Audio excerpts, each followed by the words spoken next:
Bilang isang mamamayan na naghahanap ng magagandang motorsiklo dito sa bansa, ay nakakapanabik at nakaka-excite na dumating ang motorsiklo, lalo pat kilala ito na Japanese brand. Ang motorsiklo ng Japanese brand na nauna nang inilabas sa karatig bansa natin sa kontinenteng Asia na tiyak panigurado ay papatok dito sa ating bansa. Ito ang 5 motorsiklo ng Yamaha na napakasolido, napakaastig at siguradong magugustuhan ng kahit na sinong mamamayan ang tatalakayin natin sa videong to, kasama na ang kabuang specs, features at ang kani-kanilang presyo. Pero bago yan syempre, kung bago ka pa lamang po dito sa aking channel, baka naman kapatid kung pwede ay pakihit ang subscribe at notification bell icon para lagi kang updated sa ating motorcycle news and reviews. Isama mo na rin ang pag-like bilang suporta sa ating channel. Huwag din kalimutan na mag-follow sa ating Facebook page. Good day mga ka-Wizard Moto! For today's video ay tatalakayan natin ang isang motor na may kapareho sa Yamaha Force 155. Ito ay ang Yamaha S-Max 155 na unang inilabas taong 2015 sa bansang Taiwan. Nagkaroon po ito ng diversification at yun na nga po yung Yamaha Force 155 na inilabas din sa kasunod na taong 2016, also sa bansang Taiwan. Mula noon hanggang ngayon, ang Yamaha S-Max ay isa sa pinakamabentang motor ng Yamaha, hindi lang sa bansang Taiwan, kundi pati na rin sa European country at Canada. Anyway, ang tawag pala nila sa motor na to sa Europe market ay Yamaha Majesty 155. Pag-usapan pa natin kung ano ang specs ng motor na to at iilan pa niyang mga features. Sa Pilipinas ay nangunguna ang NMAX 155 sa may pinakamadaming gumagamit na scooter ng Yamaha. Ang pagtapat naman nito ng Honda sa ganitong kategorya ay ang Honda PCX 160. Ang motor na pag-uusapan natin ngayon, ang Yamaha S-Max 155, ay may karakter na kagaya ng sa Honda PCX 160 na naka-naked handlebar. Kaya tinagurian din itong sporty maxi scooter dahil ito ay naka-naked handlebar. Ang itsura naman nito ay kapareho ng sa Yamaha NMAX 155. Pero masasabi natin na lamang itong S-Max 155 sa dalawa dahil meron itong karakter na maikukonsidera natin na isa sa pinaka-importante na dapat magkaroon ang isang scooter sa makabagong panahon natin ngayon. Ito ay ang flat floor footboard o mas kilala sa atin mga Pinoy na gulay board. So kung type mo ang motor na naka-naked handlebar at parang NMAX ang datingan and at the same time may gulay board, itong Yamaha S-Max ang nararapat para sa'yo. So far, ang Yamaha Philippines ay wala pa talagang scooter na 155cc category na may gulay board. Anyway guys, sa Pilipinas ay meron pala tayong isang scooter na halos kapareho ang itsura nitong Yamaha S-Max 155. Isa itong Singaporean brand. So ang S-Max 155 ay mayroon nga po itong middle flat floor footboard na wala sa NMAX at PCX. Very convenient kapag ikaw ay nagmamaneho. And at the same time ay meron ka pang paglagyan ng luggages. Isa din sa kagandahan ng motor na to ay ang kanyang suspension dahil naka-monoshock na po ang suspension niya sa likuran, which means na mas sporty talaga siyang tingnan compare sa PCX at NMAX. Very smooth ang kanyang suspension response pagdating sa malulubak na daan. Naka full LED na rin ang kanyang headlight, position light, daytime running light at tail light. Mayroon din itong mini compartment sa harap na pwedeng paglagyan ng gamit like wallet, pamunas, tubig at iba pa. Nakapaloob din sa mini side compartment ang 12 volts charging port para sa ating cellphone na alam naman nating sa panahon ngayon ay very useful talaga ang ganitong features. Lalong-lalo na sa ating mga delivery riders na kaakibat na ang cellphone sa kanilang trabaho. Kahiliran naman ito ang kanyang susian at ang kanyang fuel access, kagaya ng sa Yamaha Gravis na nasa harapan na ang kanyang fuel access. Speaking of fuel, ay mayroon itong fuel tank capacity na 7.4 liters. Average fuel consumption ay 37 km per liter. Pagdating naman sa underseat compartment ng motor na to, ay meron itong wide underseat compartment na kasya ang full face helmet at may extra space pa para lagyan ng jacket, gloves, documents at kung ano-ano pa. Meron din itong split type rear grab bar para hawakan ng ating pillion rider. When it comes naman sa kanyang braking system ay very updated na talaga dahil bukod sa naka-disc brake na ang kanyang harap at likod ay mayroon na din itong ABS o anti-lock braking system both sa harap at likod. Ipiprevent po nito ang pagka-lock ng brake kung may biglaang pagpreno na maaaring magresulta sa pagkadulas at pagkadisgrasya, pero importante pa din ang iba yung pag-iingat sa pagmamaneho dahil hindi rin talaga 100% guaranteed na safe ka sa features na to. Punta naman tayo sa sukat ng kanyang gulong. Meron itong 120 by 70 with 13-inch mag size sa harap, 130 by 70 with 13-inch mag size naman sa likod, all tubeless. Punta naman tayo sa pinaka-main ng motor na to, ang kanyang engine specs. Of course, meron itong 155 cubic centimeter engine displacement, 4-stroke, 4 valves, single overhead cam, single cylinder, fuel injected, liquid cooled at ang kanyang transmission type ay CVT. Starting system ay electric start at wala po itong kickstart. Sa overall specs and features ng motor na to ay almost the same lang din talaga ng sa Honda PCX at Yamaha NMAX. Ang price pala ng motor na to sa Taiwanese money ay nasa 105,600 Taiwanese dollar at kung direkta nating i-convert ito sa Philippine peso ay medyo mahal sa kadahilan ng masyadong mahal din ang tax sa Taiwan. At kung dadalhin nga ito sa Pilipinas ay maaring bababa pa ang price nito. Ang estimated natin dito based sa kanyang specs at features ay around 145,000 to 155,000 pesos. Isa na namang panibagong motor ang nilabas ng Yamaha, kamakailan lang at ito ang Yamaha Lexi LX155. Mas moderno at mas affordable ang presyo nito kumpara sa Yamaha NMAX at Yamaha Aerox. At ito rin ang ipangtatapat ng Yamaha sa Honda Click 160 at siguradong magugulat ka sa mga specs at features na meron sa motor na ito. Baka nga ito na ang susunod mong maging scooter kapag dinala na ito dito sa Pilipinas. Pagdating sa kanyang disenyo ay moderno at napaka-elegante ng forma. Dito pa nga lang sa harap ng bahagi nito, napaka-unique na ng kanyang design. Ang ganda ng combination nitong kanyang windshield, bagay na bagay sa design ng kanyang headlight, at dito sa kanyang mga turn signal lights, at napakaganda ng disenyo ng kanyang headlight. Mayroon pa itong DRL o daytime running light na bukod sa dagdag visibility, ay nakakapagpadagdag forma sa motor na ito, at naka-LFD kaya maliwanag ang kanyang headlight. At yung kanyang mga turn signal lights, nandito ito sa itaas kaya kitang-kita ka kapag kakaliwa o kakanan, at meron na rin itong hazard lights. Anyway, ang kanyang mga turn signal lights ay naka-bulb type pa rin at bagay na bagay yung design ng kanyang windshield. Para itong pinaliit na Yamaha NMAX, mas simple ito pero maxi-scooter pa rin ang kanyang datingan. Pagdating naman dito sa kanyang tail light, medyo maliit ito, pero naka-LED na rin yan kaya maliwanag siya. Nasa loob na yung kanyang mga turn signal lights, compact yung kanyang design at kagaya ng sabi ko kanina, mayroon itong built-in hazard lights, very useful yan kapag ka nakahinto ka lang, lalo na sa alanganing lugar. At napakaganda ng design ng kanyang instrument cluster, parang pinagsamang Yamaha Aerox at Yamaha NMAX ang kanyang design, kung makikita mo ay very modern talaga. Fully digital display kaya madaling maintindihan ang kanyang mga indicator, at magkahiwalay pa yung kanyang mga turn signal lights indicator. Kaya hindi ka malilito at pwede mo na ring i-connect ang cellphone mo dito, dahil meron itong Yamaha Way Connect na kung saan ay makikita mo dyan sa panel mo kung may tumatawag or may nagte-text sa'yo. At makikita mo naman sa cellphone mo ang buong status ng motor mo, kung merong bang sira o merong kailangang palitan, mas madali mo siyang makikita. Anyway, itong bagong Yamaha Lexi LX155 ay merong dalawang variation, isang keyless at isang desusi. Itong naka-keyless system ay meron siyang anti-lock braking system. Very convenient ito, dahil meron na itong built-in charging port, pwede kang mag-charge ng cellphone mo dito. Very useful ito, kung gagamitin mo ang motor mo pang hanap buhay. Speaking of hanap buhay, perfect na perfect pang hanap buhay ang motor na ito. Dahil naka-flat footboard ito, kaya kung marami kang dala-dala kung delivery rider ka, ay hindi ka mahihirapang maglagay ng mga gamit sa harapan mo. Like mga parcel at kung ano-ano pa, dahil meron siyang space na pwedeng paglagyan dito sa harapan. So pinagsamang panghanap buhay at pangporma ang design nitong Yamaha Lexi LX155. Kapansin-pansin din na malapad ang kanyang footboard, medyo ma-extend mo siya ng konti, pero hindi ito kagaya ng Yamaha NMAX na matutuwid mo ang paa mo.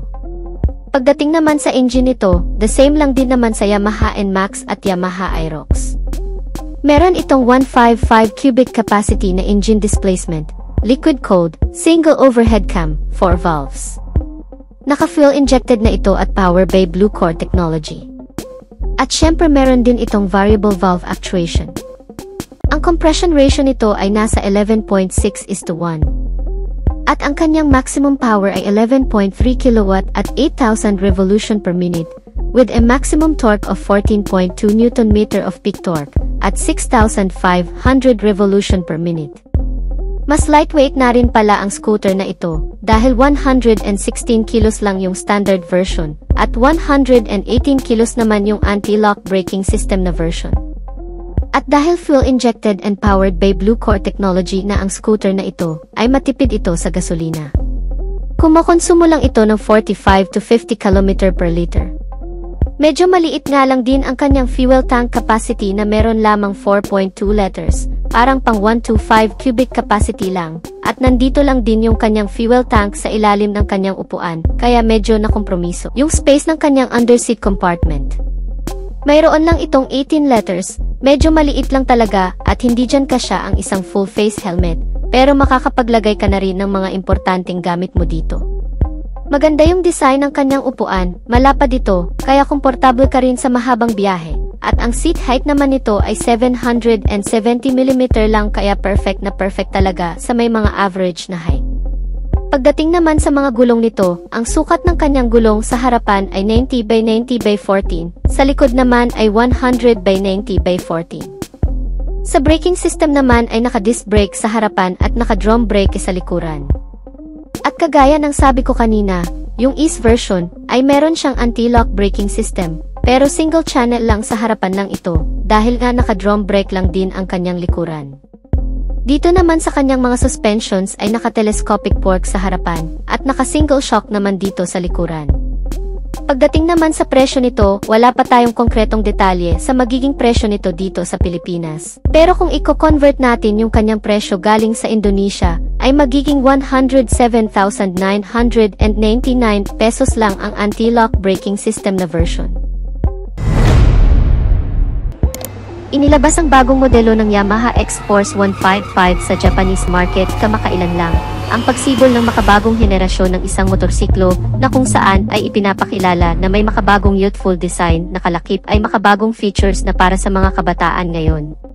Ang pagkakaroon ng mga agresibong disenyo at estilo ng kanyang front face na may daytime running light na makikita sa center position at dagdagan pa yan ng naka-vertical signal lamps na sa ibaba naman nakalagay, sinamahan ng napakaangas na headlight at smooth type windscreen protector nito na mas nagpaangas palalo sa external design at overall features.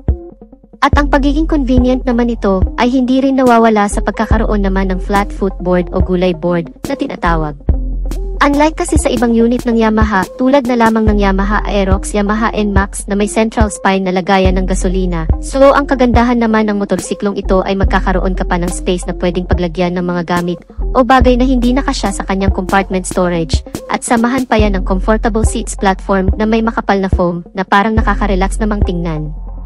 At ang rear portion naman nito makikita ang compact LED na tail light nito na may pagka-modern looks na, at sa pamamagitan nito ay lumalabas ang pagiging premium at pagiging elegante ng motorsiklong ito. Naka-halogen bulb naman ang iba pang mga ilaw nito, kagaya ng sa headlight, daytime running light, position light at turn signal lights. In terms naman sa mga features pa na meron sa motorsiklong ito, ang instrument cluster ng motorsiklong ito ay naka-LCD display. Ang kagandahan naman ito ay may kasama na itong Bluetooth connectivity, na kung saan ay pwede mong i-connecta ang cellphone mo dito, lalo na kapag ikaw ay nagda-drive at may inaasahan kang importanteng tawag or text message, ay mas mabilis mo makikita ang notification sa screen ng instrument cluster nito kapag may na-receive na call or text ang cellphone mo. Kaya mas magiging kampante ka na wala kang mamimiss na mahalagang bagay o mensahe mula sa cellphone mo. Meron rin itong WayConnect system ng Yamaha, ang sistemang ito na kung saan ay mamonitor mo ang maintenance recommendation mula sa motorsiklong ito at ibang aktibidad maging kanyang last parking location. Bago lang din ito na sistema ng Yamaha na kung saan nagagamit na rin sa ibang modelo nito. At bukod pa dyan ay may kasama na rin itong USB port charging system na po pwede na rin mag-charge ng cellphone habang ikaw ay nagda-drive. Karagdagang convenient din naman dahil kapag alam mong lowbat ka na ay hindi mo na kailangan pang mag-stop over sa mga charging station dahil makakapag-charge ka na rin dito mismo sa motorsiklo. At syempre kung napaka-convenient nito ay hindi naman nawawala ang pagiging safety naman ng motorsiklong ito. Dahil pagdating sa kanyang mga safety features ay siguradong mapabibilib ka rin. Ang pagkakaroon ng advantage sa safety features din kasi ang hinahanap ng marami, lalo na kung ikaw ay baguhan pa lamang sa pagmamaneho ng motorsiklo. Ang pagkakaroon nito ng naka-dual channel ABS sensor, ang isa rin sa ipinagmamalaki ng motorsiklong ito na kung saan ay mas magiging confident ka na rin kung mapatakbo mo man ng napakabilis at bigla mong napindot ang brake lever nito, ay safe na makakapag-brake nang hindi ka tumatalsik o ma-out of balance. At hindi lang yun, isa pang karagdagang sa safety features nito ay ang traction control system naman. Tama po kayo nang naririnig, ang motorsiklong ito ay equipped na din sa makabagong safety features na ito, na kung saan ay magagamit mo naman sa mga kurbadang kalsada, madudulas at matubig na lugar, o kaya naman sa malulubak, dahil sa pamamagitan nito ay may iwasan ang pagkadulas o pagkasemplang dahil binabalansin ito ang ikot ng dalawang gulong sa harap at sa likod. Kaya mas magiging panatag ka pa habang ikaw ay naglulong ride. At speaking sa long ride mga kaibigan, ay talagang mapapakinabangan mo rin dahil ang motorsiklong ito pagdating sa kanyang makina ay powered by 155 cubic centimeter na displacement capacity with single cylinder, naka 4-stroke with single overhead cam, at naka 4 valves na rin ang buong makina nito na mas tumatagal naman sa napakahabang biyahe dahil ang cooling system nito ay naka liquid cool type na. At syempre, hindi pa rin mawawala ang Blue Core technology at ang VVA o Variable Valve Actuation na kung saan ay pinapaganda pa lalo ang takbo ng makina at mas pinapatipid na rin ang pagkonsumo sa gas. Ang makina ng motorsiklong ito ay dinagdagan na rin ng isa pang feature na SMG o Smart Motor Generator na ang ibig sabihin ay mas tahimik at smooth na ang andar ng makina nito na hindi na rin maingay ang ugong at isa pa sa kagandahan ng scooter na ito ay hindi na rin ito mausok kaya eco-friendly na rin talaga. Naka-CVT transmission with variable speed, at may full tank capacity na 6.1 liters na hindi ka na rin bibitingin kahit ibiyahe naman ito ng hanggang 6 na oras na walang hintuan dahil naka-full injected type ang fuel system, ay may katipiran na rin naman ang fuel consumption. Naitala na umabot sa 40.9 km per liter, mas matipid ito kung tutuusin sa Yamaha NMAX, at mas malaki naman ang tangke sa Yamaha Aerox kaya talagang panalo ang motorsiklong ito. Pagdating naman sa engine performance, dito din talaga natin masusukat ang lakas o ang power output level ng motorsiklong ito sa pagkakaroon naman ng maximum power of 15 horsepower sa kada 8,000 revolution per minute. Habang ang maximum torque naman, ito ay 410 Nm sa kada 6,500 RPM, malakas-lakas na rin naman ang ganong klaseng arangkada ng makina, yun nga lang pagdating sa top speed o buong bilis na inilabas na ng motorsiklong ito. Batay na rin sa ilang pagsusuri at test drive na ginawa ng Yamaha, ito ay umaabot sa bilis na 120 km per hour o halos kapantay lang din ng bilis ng Yamaha Aerox. Para naman sa ilang specs na meron pa sa motorsiklong ito, pagdating sa kanyang chassis and suspensions, ang front suspensions nito ay naka-telescopic fork, habang ang rear suspension naman nito ay naka-swing arm with dual shock absorber. Hindi pa man natin nagagamit ang motorsiklong ito, pero sa tingin ko, base na rin sa experience sa paggamit ng ilang motorsiklo ng Yamaha, tulad na lamang ng Aerox at NMAX, ay mukhang maganda na rin naman ang shock response o laro ng suspensions nito. Kung madadaan mo man sa malulubak mahahamps, sa tingin ko ay hindi na rin naman ganun katagtag, at syempre dahil nga sa Yamaha brand ito, ay makasisiguro ka na rin naman sa pagiging matatag, dekalidad, maaasahan ang suspensions ng motorsiklong ito. Ang mga gulong nito ay may sukat sa front na 120/70R13, habang ang rear tire size naman nito ay 130/70R13. Naka-alloy wheel at naka-tubeless na ang mga gulong. Pagdating naman sa braking system nito, ang front brake nito ay naka-hydraulic single disc brake with piston caliper brake na may ABS sensor, at ang rear brake naman nito ay naka-hydraulic single disc brake na rin with piston caliper brake na may kasama na ring anti-lock braking system. Ang ilan pa sa mga features na meron sa motorsiklong ito, tulad na lamang ng idling stop system, passing light switch, side stand engine cut-off switch at engine check warning. Malawak na rin ang underseat compartment storage, na may capacity naman na 23.4 liters na kasyang-kasya naman dito ang full face helmet at meron na rin itong retractable hook na kasama na po pwede mong pagsabitan ng ilang bagay. Mayroon na rin itong bulsa sa may console panel at hindi ka na rin mahihirapan kapag ikaw ay magpapagasolina dahil nasa labas na lang din ang fuel access nito o lagayan ng gasolina na mas advisable naman ito kung gagamitin mo pang deliver dahil hindi mo na kailangan pang bumaba ng motorsiklo at tanggalin kung sakali mang may karga-karga sa likuran. Dahil nasa harapan na mismo ang lagayan ng gasolina nito. Para naman sa dimensions and capacity. Ang buong haba ng motorsiklong ito ay nasa 1,895 mm, may kabuang lapad ito na 760 mm, at may kabuang taas naman na 1,120 mm. Ang ground clearance nito ay 125 mm na may wheelbase size na 1,340 mm. May kabuang taas naman ang upuan nito na umaabot sa 815 mm. Medyo may kataasan, kaya siguro ang tansya ko dito ay kakayanin itong abutin ng hanggang sa 5'3 pataas, so challenging na lang siguro kapag hindi umabot ang height mo dito. Ang buong timbang ng motorsiklong ito ay nasa 130 kilograms. May kabigatan din talaga compare sa other motorcycle scooters. At kung ang presyo naman ang pagbabasehan ay mukhang alam ko na ang magiging reaksyon dito ng karamihan dahil ang kabuang presyo nito sa ibang bansa ay nasa 2,930 US dollar na kung i-convert naman natin sa Philippine peso, ito ay aabot ng hanggang sa 164,000 pesos. Yan ay estimated pa lamang at hindi pa yan ang totoong basihan. Available naman ito sa 4 na color variation. Ito ang Cold in White, Night Titanium Black, Sandstorm Green, at Meteorite Gray. Na-review na natin ang ilang mga motorsiklo na nag-originate sa Taiwan at ang bagong Yamaha Agar 155 ay isa sa matatawag nating diversification. Galing sa Yamaha Force 155 version 2.0 o Force X155 at matatawag nating kamag-anak lang din ng S-Max 155 at NMAX 155. Inilabas ang bagong modelo ng Yamaha Agar 155 sa Taiwanese market kamakailan lang. Ang pagsibol ng makabagong henerasyon ng isang motorsiklo na kung saan ay ipinapakilala na may makabagong looks at may makabagong youthful design na kalakip ay makabagong features. Ang Yamaha Agar 155, ang pagkakaroon ng kakaiba at agresibong disenyo at estilo ng kanyang front face na may daytime running light na pahugis crossbow, kaya kung mapapansin nyo ay patulis ang kanyang disenyo, sinadyang dinisenyo, hindi lang para magmukhang premium ang datingan kundi for aerodynamics. Ang kanyang front face ay sinasabing may pagkahawig daw ito sa isang insekto na kung tawagin ay grasshopper. Dito naman sa pinakagitna ng daytime running light ang kanyang maliit na headlight, ay masasabi nating hindi ito ordinaryong headlight lang dahil mayroon itong functions na masasabi nating wala sa ibang motorsiklo. Gaya na lamang ng WAU o Adjustable Color Temperature Unit na pwedeng ma-adjust ang buga ng ilaw from bright color to warm color. Malaking tulong ito, lalo na kung mahamog o maulan ang klima.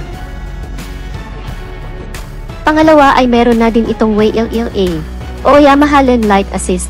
Ang function naman nito ay kapag halimbawa kung liliko tayo sa kanan or kaliwa, ay automatic nang mag-adjust ang ilaw nito sa gilid ng kalsada for better and wider visibility sa madidilim na kalsada.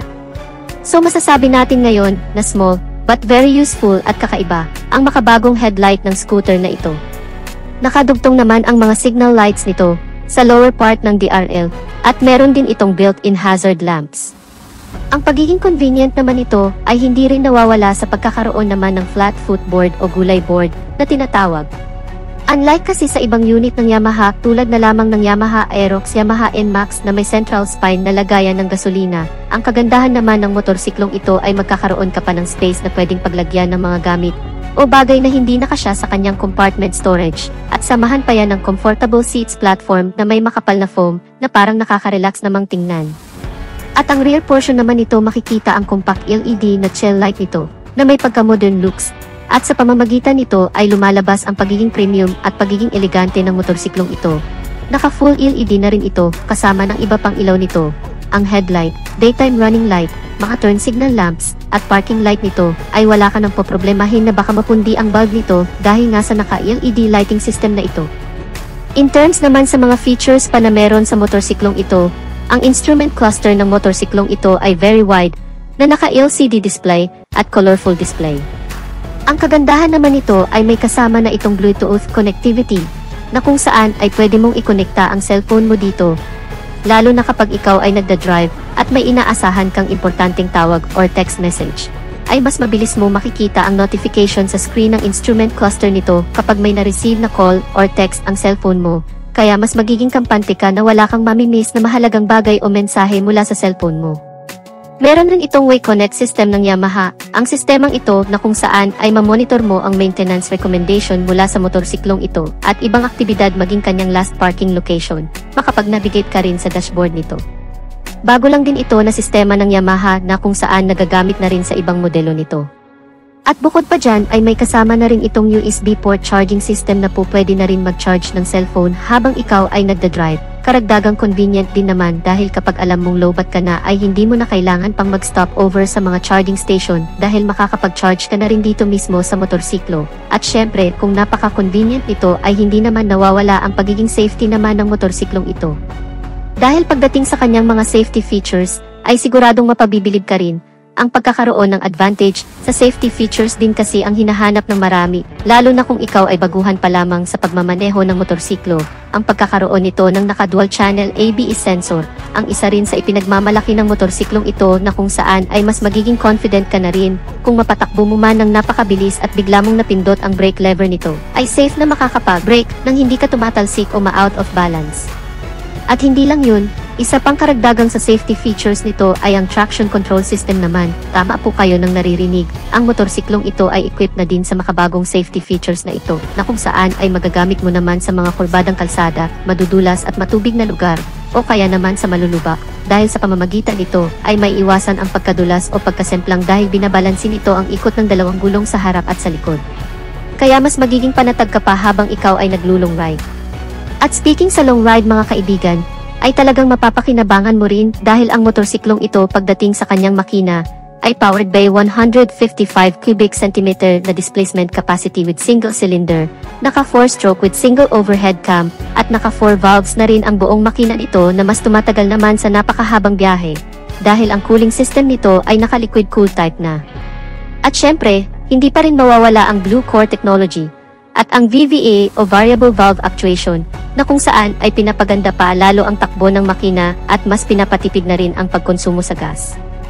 Ang makina ng motorsiklong ito ay dinagdagan na rin ng isa pang feature na SMG o Smart Motor Generator, na ang ibig sabihin ay mas tahimik at smooth na ang andar ng makina nito, na hindi na rin maingay ang ugong, at isa pa sa kagandahan ng scooter na ito ay hindi na rin ito mausok, kaya eco-friendly na rin talaga. Naka-CVT transmission with variable speed, at may full tank capacity na 6.1 liters na hindi ka na rin bibitinin kahit ibiyahe naman ito ng hanggang 6 na oras na walang hintuan. Dahil naka-fuel injected type ang fuel system, ay may katipiran na rin naman ang fuel consumption. Naitala na umabot sa 43 to 45 km per liter, mas matipid ito kung tutuusin sa Yamaha NMAX, at mas malaki naman ang tangke sa Yamaha Aerox kaya talagang panalo ang motorsiklong ito. Pagdating naman sa engine performance, dito din talaga natin masusukat ang lakas o ang power output level ng motorsiklong ito sa pagkakaroon naman ng maximum power of 14 horsepower sa kada 8,000 revolution per minute, habang ang maximum torque naman ay 13.7 Nm sa kada 6,500 RPM. Malakas-lakas na rin naman ang ganong klaseng arangkada ng makina. Para naman sa ilang specs na meron pa sa motorsiklong ito, pagdating sa kanyang chassis and suspensions, ang front suspensions nito ay naka-telescopic fork, habang ang rear suspension naman nito ay naka-swing arm with dual shock absorber. Hindi pa man natin nagagamit ang motorsiklong ito, pero sa tingin ko, base na rin sa experience sa paggamit ng ilang motorsiklo ng Yamaha, tulad na lamang ng Aerox at NMAX, ay mukhang maganda na rin naman ang shock response o laro ng suspensions nito. Kung madadaan mo man sa malulubak mahahumps, sa tingin ko ay hindi na rin naman ganun katagtag, at syempre dahil nga sa Yamaha brand ito, ay makasisiguro ka na rin naman sa pagiging matatag, dekalidad, maaasahan ang suspensions ng motorsiklong ito. Ang mga gulong nito ay may sukat sa front na 120/70R13, habang ang rear tire size naman nito ay 130/70R30. Naka-alloy wheel at naka-tubeless na ang mga gulong. Pagdating naman sa braking system nito, ang front brake nito ay naka-hydraulic single disc brake with piston caliper brake na may ABS sensor, at ang rear brake naman nito ay naka-hydraulic single disc brake na rin, with piston caliper brake, na may kasama na ring anti-lock braking system. Ang ilan pa sa mga features na meron sa motorsiklong ito, tulad na lamang ng idling stop system, passing light switch, side stand engine cut-off switch at engine check warning. Malawak na rin ang underseat compartment storage, na may capacity naman na 25 liters na kasyang-kasya naman dito ang full face helmet, at meron na rin itong retractable hook na kasama, na po pwede mong pagsabitan ng ilang bagay. Mayroon na rin itong bulsa sa may console panel, at hindi ka na rin mahihirapan kapag ikaw ay magpapagasolina, dahil nasa labas na lang din ang fuel access nito o lagayan ng gasolina na mas advisable naman ito kung gagamitin mo pang deliver, dahil hindi mo na kailangan pang bumaba ng motorsiklo at tanggalin kung sakali mang may karga-karga sa likuran. Dahil nasa harapan na mismo ang lagayan ng gasolina nito. Nakakilas entry na din ang scooter na ito at very sporty dahil naka-necked handlebar. Para naman sa dimensions and capacity. Ang buong haba ng motorsiklong ito ay nasa 1,920 mm, may kabuang lapad ito na 760 mm, at may kabuang taas naman na 1,120 mm. Ang wheelbase nito ay 1,340 mm, may kabuang taas naman ang upuan nito na umaabot sa 815 mm. Medyo may kataasan, kaya siguro ang tansya ko dito ay kakayanin itong abutin ng hanggang sa 5'3" pataas, so challenging na lang siguro kapag hindi umabot ang height mo dito. Ang buong timbang ng motorsiklong ito ay nasa 132 kilograms. May kabigatan din talaga compare sa other motorcycle scooters. At kung ang presyo naman ang pagbabasehan ay mukhang alam ko na ang magiging reaksyon dito ng karamihan, dahil ang kabuang presyo nito sa ibang bansa ay nasa 118,000 Taiwanese dollar, na kung i-convert naman natin sa Philippine peso, ito ay aabot ng hanggang sa 212,842 pesos. Yan ay estimated pa lamang at hindi pa yan ang totoong basihan. Taong 2019 ay pinakilala ng Yamaha ang Nooy concept bike pa lamang na E01 sa Tokyo Motor Show. Pagkaraan lamang ng 3 taon na pag-aaral at pagsusuri sa motorsiklong ito, ay formal na ngayong inanunsyo ang electric scooter na ito. Matagumpay na naisakatuparan at natapos ng mga mechanical at electrical engineers ng Japan. Ito ang Yamaha E01. Una nating talakayin ang kanyang electronic engine performance. Meron itong rated power na 4.9 kWh na katumbas ng isang 125 cubic centimeter engine displacement. Ang kagandahan nito ay equipped ito ng brushless motor. Ang advantage nito, hindi na ito gumagamit ng carbon para mapaandar ang motorsiklo, kaya mahaba ang lifespan nito at mas reliable. Nakakapag-generate naman ito ng maximum power of 11 horsepower at 5,000 revolution per minute. At nakakapag-provide naman ito ng maximum torque na 30 Nm of peak torque at 1,500 revolution per minute. Dito ay kapansin-pansin ang sobrang lakas ng hatak ng scooter na to. Biruin mo ba naman na meron itong 30 Nm of torque na katumbas ng 300 to 400 cc na big bike, kaya wala ka nang dapat ipangamba sa ahunan at babaan. Mayroon itong 3 riding modes. Una ay ang Eco, ang economical mode, na kung saan ay makikita mo sa dashboard na nakailaw. Ang ibig sabihin ay nasa pinakamatipid ka na pagkonsumo ng battery para mas mapahaba pa ang riding distance ng motorsiklo. Tinatawag itong lower speed RPM na aabot ang electric scooter ng around 104 kilometers. Pangalawa ay ang STD. Ang standard mode naman ay ang kalagitnaan ng lakas at bilis na kung tawagin ay mid-speed RPM. Tumatakbo naman ito ng 60 km per hour. At ito ay umaabot ng around 100 km na layo. Pangatlo ay ang PWD. Ang power mode naman ay tinatawag na high speed RPM o sa madaling salita ay full throttle, at ang bilis nito ay umaabot ng 100 km per hour, at mayroon naman ito riding distance na approximately 70 km away. Proceed na tayo sa kanyang body dimension. Ang Yamaha E01 ay may habang 1,960 mm, may lapad na 8,010 mm, may taas na 1,190 mm, at may wheelbase naman na 1,350 mm, ground clearance na 135 mm, at may seat height naman na 765 mm. So ang kanyang overall body size ay halos magkasing laki lang ng Inmax 155. Anyway, itong electric scooter na to na E01 ay ang electronic scooter version ng Yamaha Inmax 155. Kaya kung mapapansin nyo, mayroon silang pagkakahawig sa Yamaha Inmax 155 regarding sa physical appearance at design. When it comes naman sa kanyang body frame, ito ay naka-double steel cradle type. Ang kagandahan naman ito ay may dalawang tubo na nakasuporta na kung saan ay naka-install ang electronic engine at battery, at ito ay mas matibay, mas stable na nakakapagbigay ng outstanding balance ng motorsiklo sa kahit anong riding style. Punta naman tayo sa kanyang suspension. Sa harapan ay naka-telescopic fork, sa likuran ay naka-dual shock absorber na may swing arm, at ito ay equipped ng CF aluminum diecast na karaniwang ginagamit sa sports bike ng Yamaha, kaya napakatibay nito. At ang kagandahan din sa Yamaha E01 ay meron itong 3 ways of charging capability. Una, pwede itong fast charging, kaya nitong ma-full charge from 0 to 90% sa loob lamang ng 1 oras. Pangalawa, gamit ang regular charger, kaya nitong ma-full charge sa loob lamang ng 5 oras. Pangatlo ay portable charger. Ang kagandahan naman nito, kapag may pupuntahan ka, ay pwede mo itong dalhin kahit saan dahil ito ang magsisilbing power bank ng motorsiklo, at ang operating time naman gamit ang portable charger ay mas mahaba bago ito ma-full charge dahil umaabot ito ng 14 hours bago tuluyang ma-full ang battery. Mapunta naman tayo sa braking system. May 230mm hydraulic single piston single disc sa harapan, 200mm hydraulic single piston single disc naman sa likuran. At ang kagandahan pa nito ay equipped with dual channel ABS anti-lock braking system na nagbibigay ng smooth braking system, at tinitiyak nito ang kaligtasan ng rider kahit sa biglaang preno. Bukod pa dyan ay equipped with Y-Connect version 2, at ito ay gumagamit ng 3G LTE Wi-Fi access bilang koneksyon, at ito ay direktang kokonekta sa Yamaha server para sa on-time monitoring ng Yamaha Corporation para sa kalagayan ng electric scooter.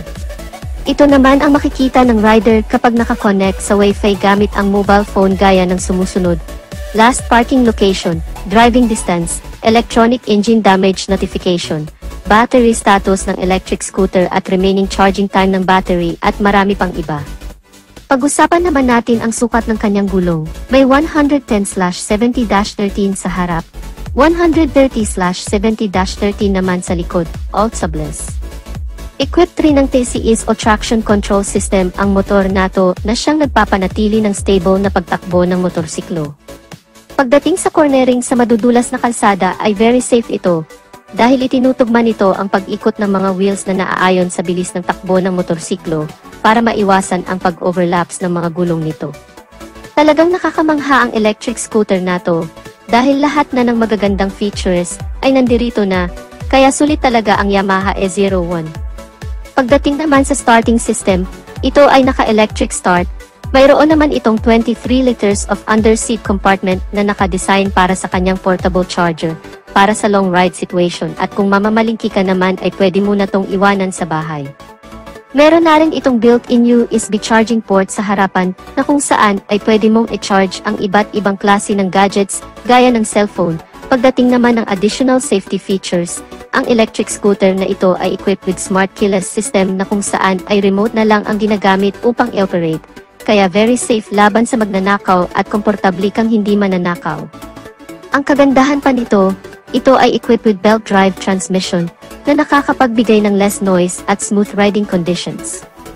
Pagdating naman sa instrument panel, ay naka-fully digital dashboard, at dito ay makikita mo lahat ng importanteng impormasyon gaya ng trip meter, tachometer, odometer, TCS, clock at marami pang iba. Ang electric scooter nato ay may top speed na 100 km/h, at may kabuang bigat naman ito na 158 kilograms. At ang panghuli, ang price tag ng bagong Yamaha E01 ay nagkakahalaga around 175,000 pesos, converted na sa Philippine money. Take note, ito ay base lamang sa conversion at pwede pa itong tumaas o bumaba, depende sa value-added tax na idadagdag o ibabawas.